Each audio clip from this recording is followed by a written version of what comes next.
নমস্কার বন্ধুরা, কেমন আছেন সবাই? এটা আমার মামার বাড়ির পুকুর। তো ইট পাথরের সান বাঁধানো ঘাটটা প্রায় 300 বছর আগে জমিদারি প্রথায় তৈরি হয়েছিল। আজও আছে, একেবারে জড়সড়ো কঙ্কালের মতো নিজেকে ধরে রেখেছে। তো এই ইটের ফাঁকে ভাজে ভাজে কত যে পূর্বপুরুষের পদচারণা ছিল আমার। মুখরিত কৈশোর শৈশব কেটেছে এপার থেকে ওপারে ডুব সাঁতারে, যখন বন্ধু বান্ধবীদের সাথে একেবারে রেস লাগতাম, কতই না ভালো লাগতো। আজ কিন্তু সেই দিনগুলো নেই, কিন্তু সেই স্মৃতিগুলো ধরে রেখেছে জরাজীর্ণ সেই শান বাঁধানো পুকুর।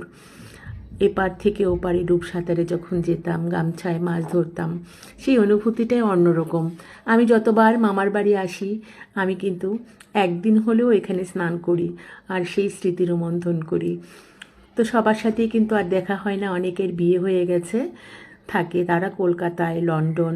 তো কারো কারোর সাথে বছরে 2-1বার দেখা হয়। তো ভালো লাগলে অবশ্যই আমি আপনাদের সাথে আরও কিছু শেয়ার করব, জমিদারি বাড়িগুলো শেয়ার করব, যদিও এখন কেউ থাকে না ওখানে। ভালো থাকবেন সবাই।